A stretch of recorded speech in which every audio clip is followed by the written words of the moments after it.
আমরা যারা তরুণ, আমরা যারা পড়াশোনা শেষ করে দুইটা কাজ আমাদের সামনে, এইদার অথবা আমরা চাকরি করব অথবা হলো আমরা ব্যবসা করব। আপনি ব্যবসার লাইসেন্স নিতে যান, আপনি পাইবেন না লাইসেন্স। অমুক ভাই কল দিতে হবে, অমুক এমপি কল দিতে হবে, মানে মেরিট বেসিসে এখানে লাইসেন্স দেওয়া হয় না।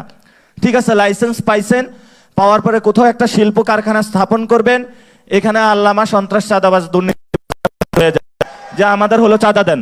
তো ফলত ব্যবসা হলো যদি না হয় তাহলে বাংলাদেশের উন্নয়ন হবে না, এবং একটা তরুণ যদি ব্যবসায়ী না হয় এবং উনি চাকরি দিতে পারবে না, ফলত আমাদের ইকোনমিক জায়গাটা বুমিং হবে না।